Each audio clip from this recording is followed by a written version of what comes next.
안녕하세요. 네, 보냄과 맞이 주일을 맞아서 세교 하늘뜻 이후로 처음으로 또 귀한 시간을 받아서 올해의 마지막 하늘뜻 표기를 맡게 된 수려라고 합니다. 감사합니다. 올해는 개인적으로는 참 이상한 해였는데요. 제가 올해 8월쯤에 환송을 받았는데 올 연말을 한국에서 보내고 있습니다. 저 친구는 왜 유학을 간다고 하더니 아직 한국에 있나 생각하실 수도 있을 것 같은데요. 잘 아시는 분들도 많지만 제가 말하자면 미국 비자가 승인도 거절도 되지 않은 채 아직 심사 중인 채 여권이 6개월째 미국 대사관에 붙잡혀서 못 가고 있습니다. 뭐 이런 경우가 있나 싶은데 이런 경우가 드물기는 하지만 있기는 있다고 합니다. 특히 트럼프 행정부 이후 이런 일들이 늘어나고 있는 것 같습니다. 그래서 한 학기는 입학 연기를 하였는데 그 한 학기도 거의 다 보내고 더 기다려야 하는지 아니면 완전히 새로운 방향을 모색해야 하는지 아직은 결정하지 못한 단계에 있습니다. 그래도 한국에서 유예된 시간을 잘 보내고 있습니다.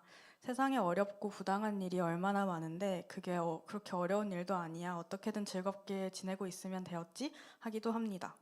물론 사람은 제 발가락에 티끌이 아주 크고 아프기 때문에 가슴이 답답하기도 한데요. 그래도 이 이상한 시간들, 이런저런 정리를 다 했는데 떠나지는 못한 채 일상을 이어가게 된 그런 시간을 잘 보내기 위해 노력하고 있습니다. 그런 와중에 하늘뜻 표기를 맡게 되었습니다.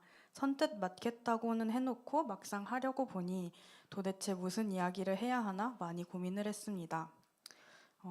근데 제가 실은 올해가 한국 나이로 29살이었고 며칠 후면 딱 30살이 됩니다.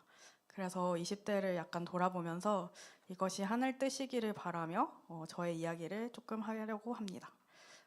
15분이 생각보다 더 길어서 이것저것 할 말을 다 걸어보아 보았습니다.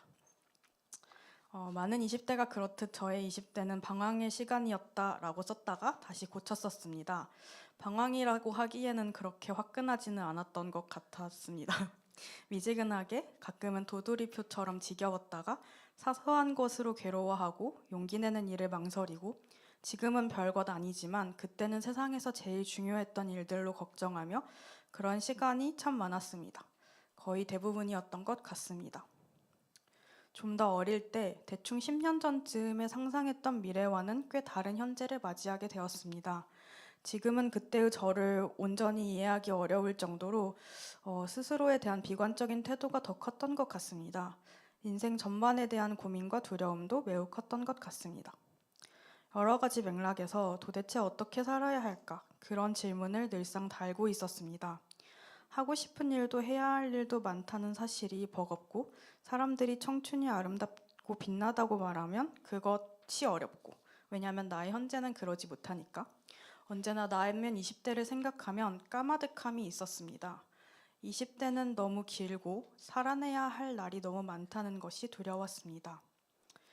막상 그 막연한 불안으로 가득한 미래가 현재가 되고 보니 가장 나쁘다고 생각한 일을 그냥 별일 아니게 받아들이게 되었습니다. 예를 들어 30살인데 안정적인 직장이 없다 이런 것을 가장 좋다고 부럽다고 생각했던 일들도 감사하지만 또 당연하게 느껴지는 그런 30살을 맞이하고 있습니다.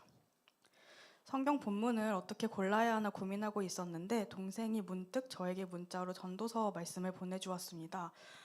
모든 것이 때가 있다는 말씀이 저에게는 참 와닿고 보냄과 맞이에 적절한 것 같아서 운명적으로 골랐습니다. 번갈아 읽어주시면 되는데요. 제가 흰색을 읽고 그 다음에 여러분이 이 녹색, 민트색을 읽어주시면 됩니다. 모든 일에는 다 때가 있다. 세상에서 일어나는 일마다 알맞은 때가 있다. 태어날 때가 있고 죽을 때가 있다. 심을 때가 있고 뽑을 때가 있다. 죽일 때가 있고 살릴 때가 있다. 허물 때가 있고 세울 때가 있다. 울 때가 있고 웃을 때가 있다. 통곡할 때가 있고 기뻐 춤출 때가 있다. 돌을 흩어버릴 때가 있고 모아들일 때가 있다. 껴안을 때가 있고 껴안는 것을 삼갈 때가 있다. 때가 있고 포기할 때가 있다. 간직할 때가 있고 버릴 때가 있다. 찢을 때가 있고 꿰맬 때가 있다. 말하지 않을 때가 있고 말할 때가 있다. 사랑할 때가 있고 미워할 때가 있다. 싸움이 일어날 때가 있고 평화를 누릴 때가 있다. 사람이 애쓴다고 해서 이런 일에 무엇을 더 보탤 수 있겠는가? 이제 보니 이 모든 것은 하느님이 사람에게 수고하라고 지으신 짐이다. 하느님은 모든 것이 제때에 알맞게 일어나도록 만드셨다. 더욱이 하느님은 사람들에게 과거와 미래를 생각하는 감각을 주셨다. 그러나 사람은 하느님이 하신 일을 처음부터 끝까지 다 깨닫지는 못하게 하셨다. 이제 나는 깨닫는다. 기쁘게 사는 것, 살면서 좋은 일을 하는 것. 사람에게 이보다 더 좋은 것이 무엇이랴? 사람이 먹을 수 있고 마실 수 있고 하는 일에 만족을 누릴 수 있다면 이것이야말로 하느님이 주신 은총이다. 아멘. 저는 가끔 사주를 보는데요. 특히 연말이 되면 한 번씩 찾아봅니다. 가급적 돈을 내지는 않고 신한은행에서 이제 무료 사주 토정 비결 이런 거를 가끔 봅니다. 새로운 해의 사주는 너무 흥미롭고 또 좋은 말이 있으면 진짜 그랬으면 좋겠다 그런 생각을 합니다. 그런데 한 해를 다 보내고 나서 다시 지나보낸 해의 운을 확인해 보지는 않는 것 같습니다.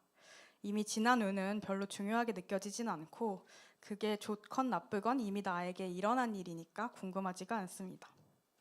그러고 보면 지난 일이 내가 애써서 잘 될 때도 가끔은 있겠지만 또 그냥 그렇게 될 일이었다 싶기도 합니다. 그때는 너무 힘들고 스스로가 미웠지만 그때가 그럴 때였다 싶기도 합니다. 인생사 세옹지마라는 말이 참 맞는 말이라고 느껴질 때가 점점 더 많아지는 것 같습니다. 지금 보이는 상황, 주어진 모든 상황이 다 좋지는 않아도 그 뒷면에 분명히 좋은 일도 있을 것이라고 의미를 찾게 됩니다. 그리고 돌이켜보면 먹고 마시며 기쁘게 사는 것, 살면서 좋은 일을 하는 것 말고는 인생에 그렇게 중요한 것이 별로 없구나 그런 생각도 종종 하게 되는 것 같습니다. 특히 연말에는 더 그런 생각을 합니다. 며칠 전에 카톡 프사를 받고 왔더니 오랜만에 오는 연락이 몇몇 있었습니다.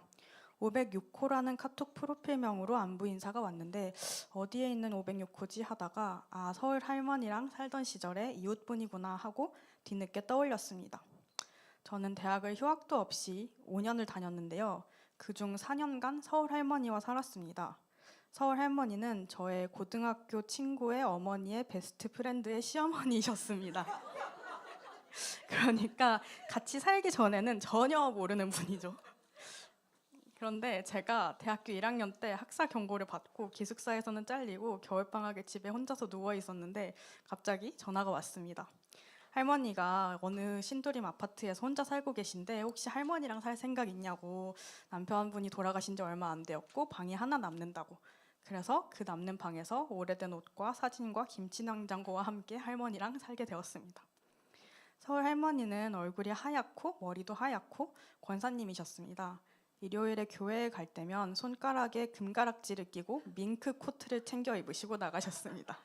근데 설거지를 할 때는 커다란 바가지에 물을 모아놓고 지금 섬돌에서 하듯이 언제나 물을 아껴가며 설거지를 하셨습니다.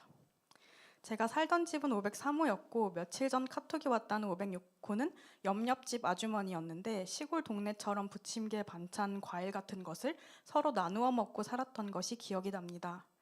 506호 아주머니는 그 할매가 보통 할매는 아니었다. 정도 많고 아주 야무지고 또 무서운 할매였다. 이런 이야기를 하셨는데요.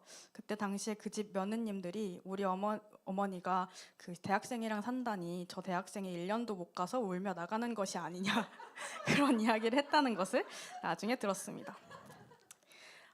생각해보면 살 때는 잔소리 많이 듣고 진짜 많이 싸웠던 것 같은데 지금은 그런 것은 잘 기억이 나지 않습니다. 매일 차려주신 아침밥, 밥그릇에 수북한 밥과 반찬을 차려주셨는데 지각을 해가지고 못 먹고 가니까 그래도 먹고 가라 하시면서 이렇게 하셨던 기억들, 더 열심히 먹을 것 후회가 되고, 제가 아플 때 흰쌀죽을 쏘아주셨고 같이 과일 먹으면서 일일 드라마를 보던 것도 기억이 납니다. 할머니가 한밤중에 쥐가 심하게 나서 끙끙하시면 제가 가서 안마해드린 적이 있는데 그것을 오래도록 고맙다고 하셨던 것도 기억이 납니다. 그 오래된 아파트에서 지지고 볶고 살았던, 그때는 특별한 경험과는 거리가 멀고 그냥 지난한 일상이었던 것이 지금 생각하면 참 특별했던 것 같습니다. 할머니는 2021년 4월에 돌아가셨는데요. 사실 저는 할머니가 10년쯤은 더 사실 줄 알았습니다. 소식을 듣고 장례식에 갔을 때 당시에 손주의 며느님 되실 분, 그러니까 아직 결혼은 안 했는데 결혼할 예정이신 그 손주의 여자친구분이 할머니 장례식에서 상복을 입고 계셨어요. 그런데 4년간 함께 살았던 저는 상복을 입지 않고 그냥 손님이라는 것이 매우 이상하게 느껴졌던 기억이 납니다. 작은 화환을 저희 아버지께서 보내셨는데 천국에서 다시 만나요라는 문구가 있었습니다. 어째선지 그 문구가 너무나 눈물이 났던 것 같습니다.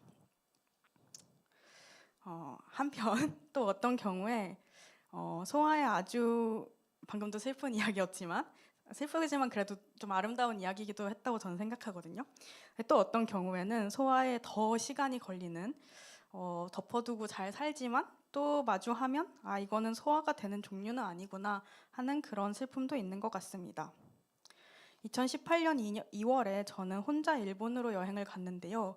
1박 2일의 짧은 일정을 위해 있는 돈과 없는 돈을 모두 모아서 간 성인이 된 이후에 처음 혼자 떠나는 여행이었습니다. 평범한 라멘과 친절한 사장님의 회전초밥을 먹고 기억도 없는 작은 숙소에 묵고 서울과 많이 닮았으면서도 유난히 깨끗한 도쿄의 거리를 보고 편의점 푸딩도 먹고 돈키호테도 가고 일본에 간 한국 관광객이 할 만한 것을 다 하고 여행의 이유이자 목적지였던 도쿄돔에 도착했습니다. 그날 5만 명이 모였던 것으로 알고 있는데요. 별빛처럼 수놓인 그 응원봉을 보면서 5만 명이 우는 와중에 저도 2시간 내내 울다가 조금 웃다가 하다가 왔던 기억이 납니다. 콘서트였지만 사실은 추모의 공간과 시간이었습니다. 처음부터 끝까지 빈자리가 매우 컸고 모두가 그 빈자리를 선명하게 느끼면서 함께했습니다. 그날 함께 울던 우리는 그로부터 몇 달 전 아마도 같은 장례식장에서 만났을 사람들이라는 걸, 같은 날에 세상이 무너진 사람들이라는 걸, 무대에 선 이들도 그 아래에 있는 이들도 울 것을 알면서 하는 공연이라는 걸 모두가 너무 잘 알고 있었습니다. 제가 갔던 그 장례식장의 풍경은 너무 기이해서 여전히 선명하고 평생 잊기 어려울 것 같습니다. 밝은 영정사진 속에 20대 초반이었던 당시의 저에게는 그냥 말 그대로 세계의 중심이었던 아이돌 그룹에서 두 번째로 좋아하던 얼굴이 있었습니다. 그 친구는 28살이었고 그 장례식장에는 젊은 여자들이 울면서 검은 옷차림을 하고 모였습니다. 어떤 이들은 거의 실신한 상태였습니다. 그런데 그 그룹의 색깔, 민트색, 도쿄돔을 채웠던 응원봉의 색깔과 같은 빛깔인 지갑이나 이어폰, 우산 같은 게 있었어요. 옷은 다 검은색으로 차려입었는데 그런 것은 다 그 색깔인 거예요. 그래서 장례식장에 빼곡히 깔린 카메라와 취재진을 피해서 사람들이 울었습니다. 하늘뜻 표기를 준비하면서 당시의 일기를 찾아보고는 깜짝 놀랐습니다. 엄청난 자책이, 죄책감이 사실 지금 보기에는 조금 더 합리적으로 보이지는 않는 감정들이 아주 냉철하고 이성적인 것처럼 쓰여 있었습니다. 저는 지금은 그 친구의 노래를 가끔은 듣는데요. 적어도 몇 번의 계절 동안에는 사람들이 추모를 한다고는 하지만 길거리에서 아무렇게나 그의 목소리를 트는 것이 너무나 괴로웠던 것 같습니다. 그 이듬해에 저는 작은 고양이 한 마리와 잠깐 살았습니다.